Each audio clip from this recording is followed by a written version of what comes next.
Day 1. It began one morning when a friend and I were on our way back from a party the night before. I had a milligram scale and a fresh bag full of 500 milligrams 4-ACO DMT that I was waiting to crack into once we got home. My previous drug experiences include 4-ACO DMT itself, most of the 2C series, LSD many times, mushrooms many times, AMT on several occasions, DMT, DPT, 5-MeO-DLT, MDMA repeatedly, to the point of exhaustion, as well as ketamine, PCP, marijuana, the usual dissociatives and a handful of opiates/benzos/other pharmies. None of them, aside from DPT perhaps, prepared me for this experience. About 10 minutes from home we heard a siren and saw lights flashing in our rear view. My friend, let's call him John, has zero experience as far as dealing with Leos goes, so he became instantly nervous.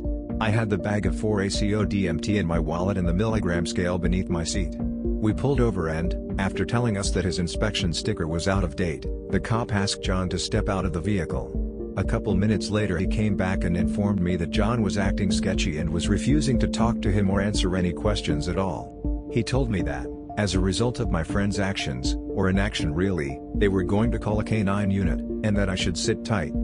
In total fight or flight mode, I realized that I sure as hell didn't want to go to jail, and even if 4-ACO DMT is technically legal I didn't want to take any chances. So, in one quick, throat-scraping motion, I swallowed the entire Ziploc bag full of this very potent tryptamine. We waited and waited and waited for the canine unit to appear. The entire time I sat on the curb wondering, am I about to start blowing up right here in front of half of my local PD and freak the fuck out on all this shit? Fortunately, the canine unit came and went, alerting on nothing, so we were free to go.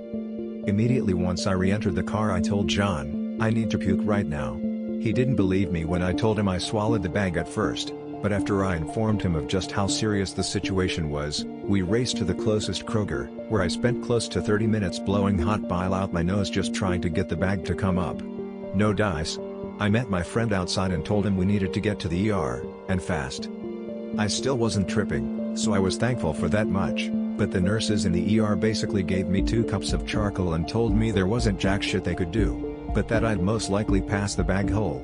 I took their word for it and went home. Day 2. Summer Slaughter, a big death metal show that was in town at the time. I was super pumped and was tagging along with my other friend, let's call him James. It was fairly uneventful. I noticed that I had yet to pass the bag, but after smoking a blunt in the crowd I noticed that I felt a little bit more than just stoned. My stomach was in some sort of intense pain, but I shrugged it off and tried to stay focused on the music. Towards the end of the night I ended up just sitting on the ground, waiting for it all to be over. I was incredibly confused but still thought it was just because I hadn't smoked that much good bud in a long time. We left eventually, and I felt better on the ride home, if not still a little bit foggy. I slammed through a Steel Reserve, Black Label of course, at James before I had to ride back to my place, and was feeling very tired and strange, although still not enough for me to suspect the bag had leaked. I told all my friends the story and they all agreed that it would be pretty gross if I still tried to move any of the chemical once it was released from my body, and we laughed about it all and I went home. That night, as I lay in bed ready to fall asleep, my thoughts were getting deeper and deeper. I still had no suspicions that it was anything but a heavy drunkenness and being completely pooped from the long day. Day 3. I woke up repeatedly throughout the night, passing in and out of the strangest, most vivid dream I've ever had. It involved multiple levels of lucid dreaming, an insane sex frenzy, time control, reptilian consciousness and plenty of other super weird ultra psychedelic shit. I may actually attempt very low dosages of 4-ACO DMT before bedtime someday, as this was perhaps one of the most interesting parts of the entire experience. When I woke up for good, my body felt light and airy, and it was difficult to read. I figured that it was just because my dream was so weird that I was somehow still not totally awake, but the longer I was up, the odder I felt. A friend came over and I couldn't recognize his face after even an hour of talking, and still had no idea who he was until my sister said his name. I floated through my house, gradually going deeper and deeper into a state of pure oddness. I wondered multiple times if, due to the multi-layered nature of my dream, I was still maybe just dreaming, since it didn't feel much different. And then, about halfway through the day, I felt myself slowly rising in an unmistakable fashion. That's when I knew what had happened. In my last few sober moments, I hopped onto a well-known harm reduction forum that I spent quite a bit of time lurking on, and posted my first thread ever. asking whether or not I should go to the ER. Even though I knew how potentially life-threatening the situation could be, I was experiencing huge rushes of euphoria, where I couldn't help but burst out laughing. Things began to wave and churn in my vision, and come unhinged at the edges. In the last wave of near sobriety before things really began to start shifting, I called my girlfriend and told her to please come pick me up and help me get to the hospital. She had to be at work, but she promised me that her older sister would be there soon to help me out. This is where things get a little fuzzy. I remember laying in my bed, thousands of feelings beginning to wash over me, each one begging for attention, like my mind was being tugged at from every direction. The pull became harder with every passing moment, and walking got a lot harder. In a move that surprised even me, I turned off all the lights in my house, put on clean clothes and put water and dog food in my dog's bowl before kissing him goodbye. A part of me, even with as far gone as I was already, understood very well that this might be the last time I would ever get to do these daily routines I once thought of as minor annoyances. I felt calm and at peace, even as my sense of self was beginning to dissolve completely. I vaguely remember my girlfriend's sister, let's call her Sarah, helping me outside and into her car. I remember feeling like we were moving very, very fast on the way to the ER, and once we got there, it was nearly impossible for me to communicate. I told the triage that I had a bag of drugs that might hurt me inside me, and that it was opening, so she told me to fill out some forms, which looked like ancient hieroglyphs to me. Sarah obviously realized that this was impossible, and asked the nurse to please see me now while she tried to fill them out, which she obliged to. At this point walls were turning into portals, and three-dimensional spirals were popping out towards me from every direction. The next thing I remember is having my blood pressure checked, and then sitting on a bed in a room that looked and felt like it was entirely outside. The floor was grass and I could feel it. After this point, I must have laid down, because the rest is completely impossible for me to describe. There was no entity contact. There was no living millions of lives.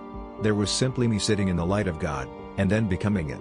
I experienced many very personal visions that I have no wish to include here for a variety of reasons, but every single one of them shook me to the core, and still do when I remember them. I experienced becoming old and becoming young and becoming old again. And throughout it all, I was never scared or anxious for a single moment. In fact, it felt like coming home, like the most intense and prolonged déjà vu you could ever imagine. I had seen and done everything here before, as I would again, and again, and again, for all eternity. It was simply the act of doing it at its simplest, every action the same action, every intention the same intention, every outcome the same outcome. It was completely beautiful. And I survived. According to Sarah, my blood pressure was fine. My pulse was fine, if a little fast.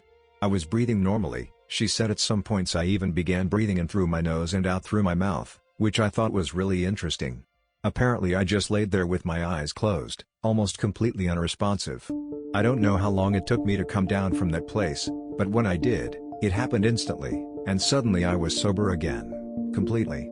They released me and prescribed me a huge jug of something that's supposed to make me shit a lot to try and clean out my guts. I smoked a cigarette and we picked up my prescription from the drugstore, where I felt entirely normal, although Sarah later informed me that I was being a total creep, something I don't doubt.